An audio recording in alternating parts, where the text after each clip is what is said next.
Okay, so I put together a little video to show you guys how to work through the first four questions on today's assignment. And basically, we're going to use it's an application assignment uh, applying quadratic models um, to various situations. So the first situation, so what I would say is just go ahead and, oops, that did not want to do that. So the first thing is go ahead and just read the little scenario. It tells you what's being measured. But the important thing really is to make sure you classify or determine the stuff in the tables and then use the equation. That's really what it comes down to. The equation tells you what's being modeled. It tells you what the x is in the equation, and it tells you what the y is, right? So x is the age, y is the number of minutes taken. Also, you should be able to see that in the table. So the table says age. Typically, the first thing you see is going to be the x. So I think it's a great idea to label the x, label the table as the first column is x, and the second column is the time. Same thing over here. When you get a graph, age over here is like your x and y is your time.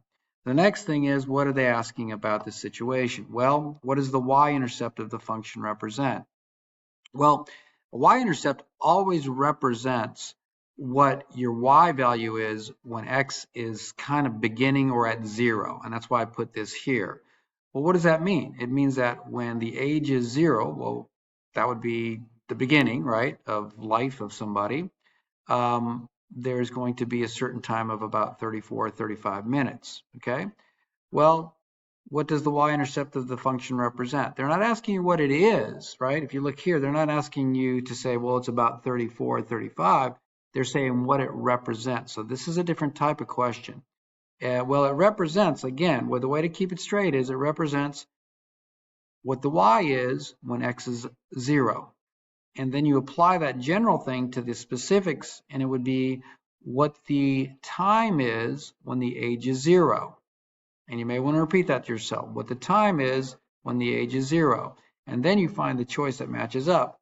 So if you look at it, basically the only thing that would give you when the age is 0 would be D, the time it would take a newborn baby who is what? 0, right? C talks about all ages. B is the age of the fastest, probably not 0. And all ages combined is not 0. So really, when you think about it like that, when the age has to be 0, the only one where the age could be 0 would be a newborn baby, right? So you kind of got to read it and think about it, make sense of it, but that's how you can approach it. Okay, so number 2 is the next one. Same thing, label everything, use the equation. Here, they're asking you for a number. They're asking you to use this to get a number. According to the model, what was a crop yield? So this is where labeling the y and the x becomes very important. So I've already identified that the yield is y and the year is x. So according to the model, what was the crop yield in 74? Okay, well, you would basically say that's the x. They gave us the x. So I can use my equation to plug it in right there. I don't see 74 here, right? So I'm going to have to use the equation.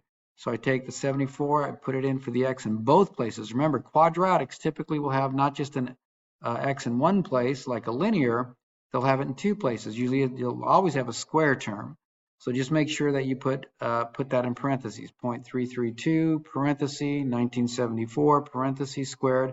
Same here. Put it in both places, and you should get that right there as your answer. Okay? What's the next thing? The next thing is kind of the same thing, right? We've labeled everything. It's saying, what would the pace be? Well, the pace is the y, right?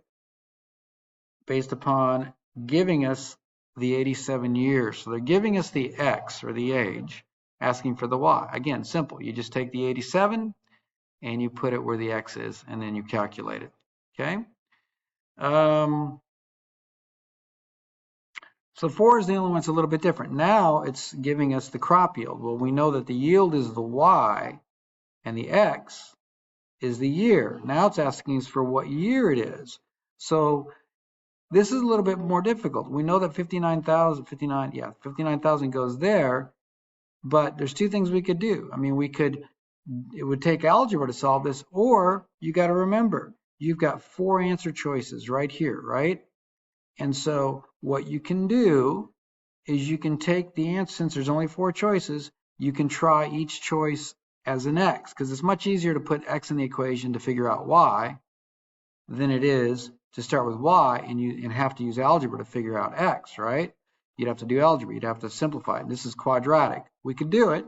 We could use the quadratic formula, but it's much easier just to say, hey, one of these choices is correct. So let's work backwards, use some test-taking strategies, and just try it in there. And if you tried 1993 in the equation, you would get to 59,000. If you tried, by the way, that's the first thing you try. But if you were to try one of these and put them in the equation, it would not equal 59,000.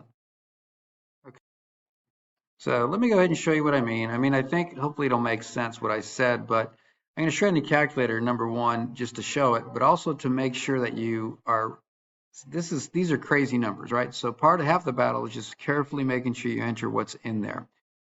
Okay, so let's do it carefully. So 2.59 from right there times, I like to put parenthesis, 1993 parenthesis, square right here, and then what? Minus 10,200 parenthesis, 1993, and then plus, wow, look at this. This is crazy. So 101. How many zeros are there? 1, 2, 3, 4, 5 zeros. Wow. 1, 2, 3, 4, 5. And then go back and check it to make sure it's correct. Looks good. Hit enter. I get 59,000.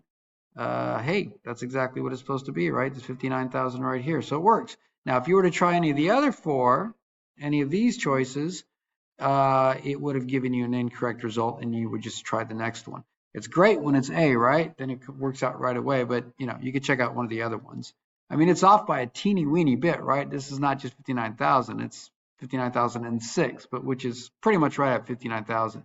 But I guarantee if you put any of the others in there, it's going to be way off, okay? All right, so that's how you can use your calculator and work backwards. So even though, we could do algebra, which would be kind of crazy. We could use the quadratic formula. But it's much easier just to use the answer choices and work backwards, okay? So that's how you do questions 1 through 4. Now you guys have what it takes to do the rest of the assignment. And then make sure you put your answers in the Canvas.